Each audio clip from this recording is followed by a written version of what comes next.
Morning, guys. Listen, I just wanted to make this quick video. I'm on the road, so I'm trying to be really careful.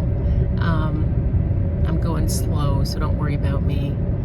I just wanted to do this while it was fresh on my mind. So I wanted to share an activation that happened in my life a couple of weeks ago.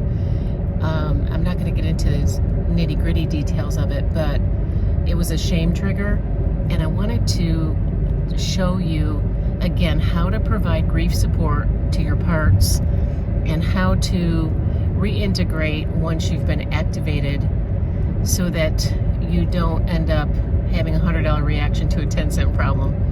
So I got this shame trigger, and there were 3 people involved, and I knew right away that there was a young part of me that felt extremely hurt and shocked and ashamed by some words that had come out of their mouths.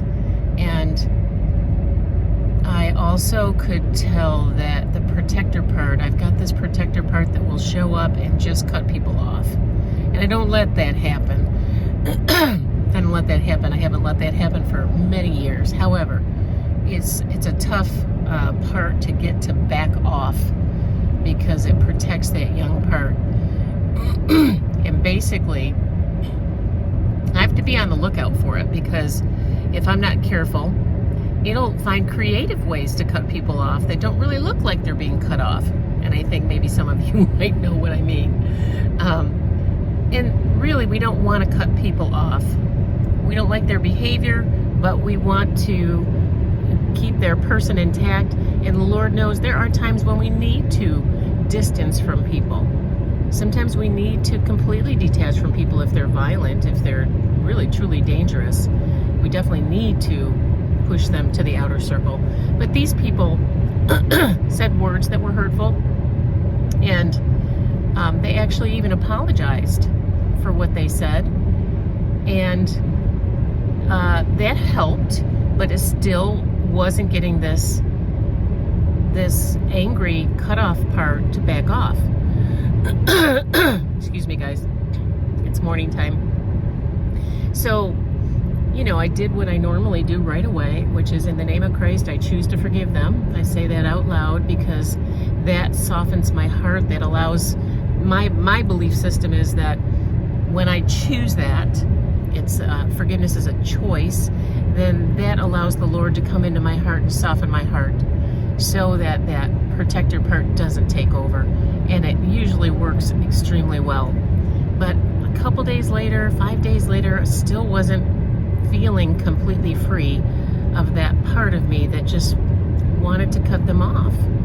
So this morning while I was walking, I decided to practice what I preach and provide some grief support to that part. And so what I did is I just started to tune in internally to that part.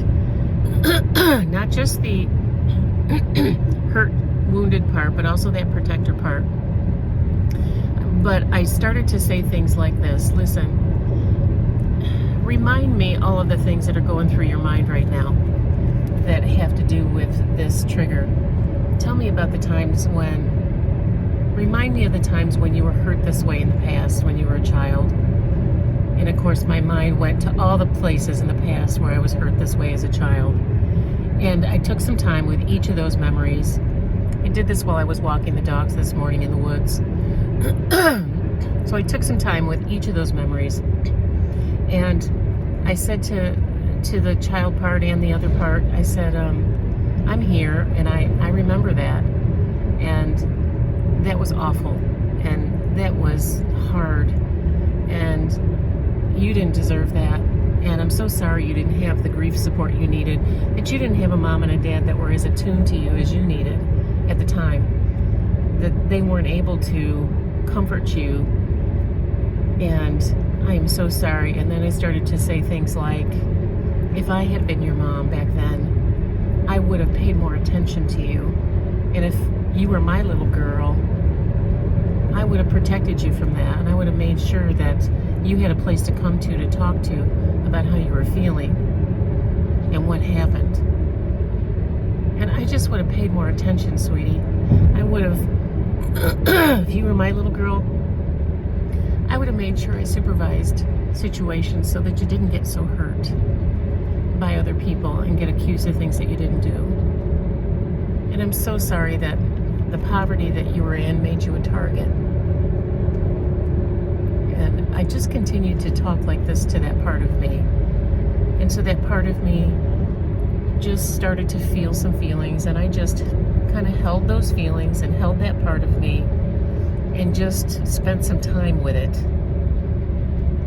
And then I started to talk to the protector part, and I started to say, now you do know that we're big now, and that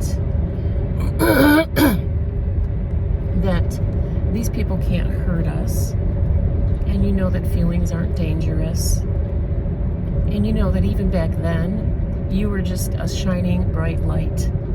And some of the reasons I think that people treated you badly as a child is because you were poor and you couldn't help that, but also you have wonderful, wonderful leadership abilities, and you have a wonderful joy in your heart that other people can see. And it just wasn't okay with them that you would walk into a situation and kind of own the room and walk into a situation and bring your joy, because who were you? Because you were just this poor little girl from the other side of the tracks, and you were trying to come in and be somebody. And those kids weren't going to allow it, because it's just how kids are. It's just how kids are. You had wonderful ideas. You were always the one that had the great ideas in the neighborhood. Everybody kind of followed you around because you just were fun, and you had a great imagination, and you just had fun things to do all the time. And so you're likable. You were always likable. And so I just wanted to remind you of that, and just remind you that it's the same way now, that you're still likable, and that you may not be everybody's cup of tea, but you know, most people enjoy you and enjoy your personality. And I wondered if maybe you had a really great idea when you got triggered. You had this really great idea. You wanted to, again, that you wanted to bless another person, and so you got really excited about it, and you just kind of charged in like a bull in a china shop. And I wonder if maybe we could work together better. Like you could come to me with your ideas, and then I could make sure that they get executed in a way that won't get you triggered, that won't get you activated or embarrassed or ashamed. Because in the grown-up world, there's these rules that you kind of have to follow, called, I don't know, guidelines, boundaries, and not everybody is as carefree as your child part. And so if you come to me with your ideas, then I can make sure that we can execute them in a way that increases the likelihood that things are going to work out well for everyone. So what do you think about that? And so that's how I spoke to my parts, and that's how I got things to calm down. And I think I have succeeded in getting that cut-off protector part to back off, so that I don't cut these people out of my life. I won't cut these people out of my life, but I do want that part to reintegrate with me and grow with me. And that's all I have to say. I just wanted to let you guys know, give you an example from real life. And I'd love to hear some of your examples and your stories as you walk through your daily life, because I think these stories can help all of us. Hope you all have a great day, and I'll talk to you soon. God bless.